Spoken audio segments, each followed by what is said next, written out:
Hello everybody. I'm speaking to you today from a Chrysler plant in Toledo, Ohio, where I just met with workers, including Jill Opiel.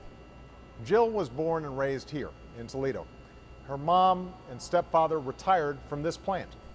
She met her husband here, and now they have 2 children of their own. This plant has not only been central to the economy of this town, it's been part of the lifeblood of this community. Now, the reason I came to Toledo was to congratulate Jill and her co-workers on the turnaround they helped bring about at Chrysler and throughout the auto industry. Today, each of the big 3 automakers, Chrysler, GM, and Ford, is turning a profit for the first time since 2004. Chrysler has repaid every dime and more of what it owes American taxpayers for their support during my presidency, and it repaid that money 6 years ahead of schedule. And this week, we reached a deal to sell our remaining stake, and that means soon Chrysler will be 100% in private hands. Most importantly, all 3 American automakers are now adding shifts and creating jobs at the strongest rate since the 1990s. Chrysler has added a 2nd shift at the Jefferson North plant in Detroit that I visited last year. GM is adding a 3rd shift at its Hamtramck plant for the first time ever.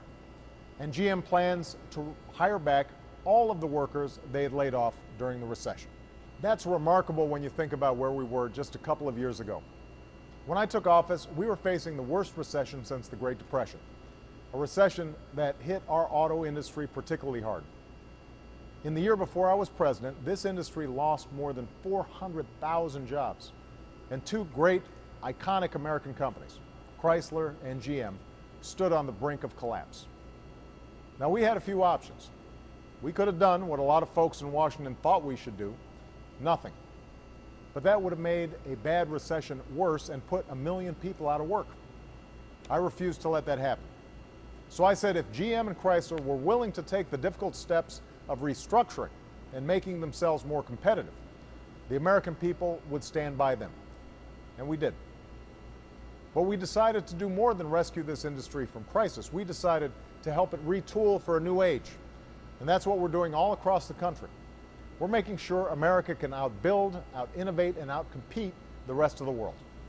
That's how we'll build an economy where you can see your incomes and savings rise again, send your kids to college, and retire with dignity, security, and respect.